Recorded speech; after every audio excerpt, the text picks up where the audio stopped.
Good morning students. Today I will start revision of lesson 2. ठीक है, आज मैं लेसन 2 की आपको रिवीजन भी कराना शुरू कर दूंगी और ये ग्रेविटेशन लेसन थोड़ा सा बचा हुआ है जो इसको मैं करवा रही हूँ. ओके, तो ग्रेविटेशन का जो आपको बताना है कि ग्रेविटेशन होता क्या है. तो सबसे पहले एक हमारे साइंटिस्ट थे जिनका नाम था सर इसाक न्यूटन. ठीक है, उन्होंने वो पेड़ के नीचे लेटे हुए थे और उन्होंने क्या देखा कि एक सेब नीचे की तरफ गिरा है. तो उनके माइंड में ये आया कि ये सेब नीचे की तरफ क्यों गिरा, ये एप्पल नीचे की ही तरफ क्यों गिरा, ऊपर की तरफ क्यों नहीं गया. ठीक है, तो ये उनके बारे में जब उन्होंने ये सोचा और फिर उन्होंने ये इसके बारे में पता लगाया कि ऐसा क्यों हुआ है.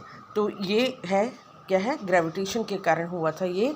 ठीक है, तो अर्थ जो है अपनी तरफ अट्रैक्ट करती है हर एक चीज़ को और जो ये अट्रैक्शन है दैट इज़ कॉल्ड ग्रेविटी. ठीक है, अब आपको यहाँ पे ये बताया जा रहा है, आप बुक में देख लीजिए एनसीईआरटी बुक में. Newton concluded that not only does the earth attract an apple and the moon but all the object in the universe attract each other. जो भी वस्तु इस पृथ्वी पर है वो एक दूसरे को क्या करती है, अट्रैक्ट करती है.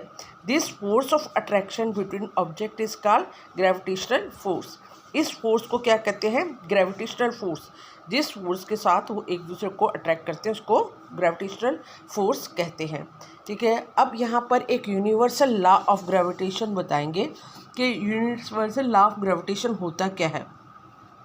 ये बहुत इम्पॉर्टेंट है, सब बच्चे ध्यान से सुनना और ध्यान से समझना. Okay, every object in the universe attract every other object. अभी बताया था मैंने, हर एक ऑब्जेक्ट जो है दूसरे ऑब्जेक्ट को अट्रैक्ट करता है विद ए फोर्स, एक फोर्स के साथ, विच इज़ प्रोपोर्शनल. वो फोर्स किसके बराबर होता है, proportional to the product of their masses. वो जो दो फोर्स हैं, ये समझ लो, एक एम है कैपिटल एम, ये स्मॉल एम है. ठीक है, ये दो मास चीज है, ये एक दूसरे को अट्रैक्ट कर रहे हैं. ठीक है, अट्रैक्ट किसके बराबर कर रहे हैं, इन दोनों के जो मास है उसके सम के बराबर, उन दोनों के m और m2 इन दोनों के प्रोडक्ट के बराबर इसको अट्रैक्ट कर रहा है फोर्स. और जो है एंड इसके तो बराबर कर रहा है of their masses and inversely proportional to the square of the distance between them.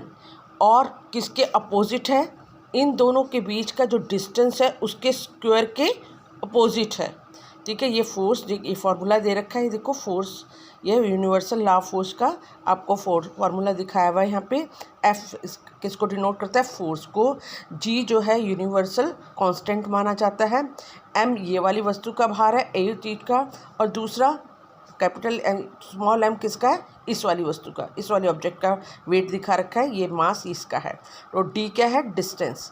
D square उसके बोलो ना, उसके स्क्वायर के इन्वर्सली प्रोपोर्शनल होता है. ये फॉर्मूला है हमारे यूनिवर्सल लॉ ऑफ मोशन का. ठीक है, यहाँ पर इसको डिनोट करके दिखाया गया कि कैसे है.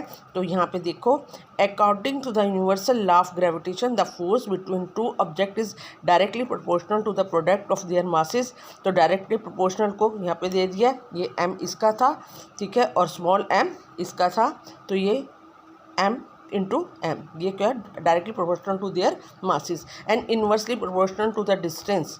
यह डिस्टेंस है, डी डिस्टेंस को दिखाया हुआ है. तो इनको दोनों को कम्बिनेशन किया है, तो ये क्या हुआ, यहाँ पे इसकी जगह ये क्या है, इसकी जगह क्या है, हम यूनिवर्सल कांस्टेंट को लेते हैं. Capital G is a universal constant. ये देखो, where G is the constant of proportionally and is called the universal gravitational constant. आ गया समझ सबको. अब इसकी वैल्यू दिखाती हूँ मैं आपको, कैपिटल जी की वैल्यू क्या होती है. ठीक है, इसको अगले पेज पे देखिए आप सब. यहाँ पर इसकी यूनिट क्या है, इसकी ये जो आपका फॉर्मूला दिया हुआ है अभी बताया था जो, उसकी यूनिट क्या है, the SI unit of G can be obtained by the substituting the unit of force. ये है इसकी यूनिट, किसकी, हाँ जी, इसकी लॉ ऑफ ग्रेविटेशनल फोर्स के, उसकी ये यूनिट है. G was a found out by the Henry.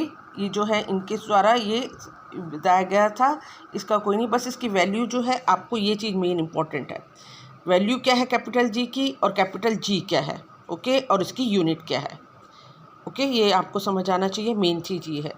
अब इतना हो गया आपका लॉ ऑफ कंस्टेंट, ठीक है। अब मैं आपको दूसरा, अब यहाँ पर देखिए, यहाँ क्वेश्चन है state the universal law of gravitation.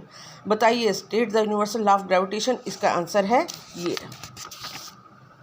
This is the answer of question 1। Okay, ये 1 का आपको आंसर है बिटवीन देम, और इसका ये फॉर्मूला आपने ये दिखाना है। Okay, answer 1 from here to here and this is the formula of this. Okay, now second question इसका क्या कह रहा है? सेकंड क्वेश्चन कह रहा है write the formula to find the, अब फॉर्मूला मैंने आपको बताया है, earth and the object of the surface of the earth, ये आपको दिखाया है फॉर्मूला। ओके, ये वाला फॉर्मूला आपको ऐसे कर देना है। वैसे मैं इसके आपको आंसर की भी भेज दूंगी। अब है आपको importance of the universal law of gravitation. Universal law की इम्पोर्टेंस क्या है आपकी इसमें, हमारी इस ज़िंदगी में इसकी इम्पोर्टेंस बताई गई है। The universal law of gravitation successfully explain the several phenomenons, बहुत सारे प्रोसेस को ये एक्सप्लेन करता है और हेल्प करता है उसमें। नंबर 1 क्या, the force that bind us to the earth, वो फोर्स जिससे अर्थ को हमारे को बाइंड कर रखा है, ठीक है, ये क्या करता है, हम अर्थ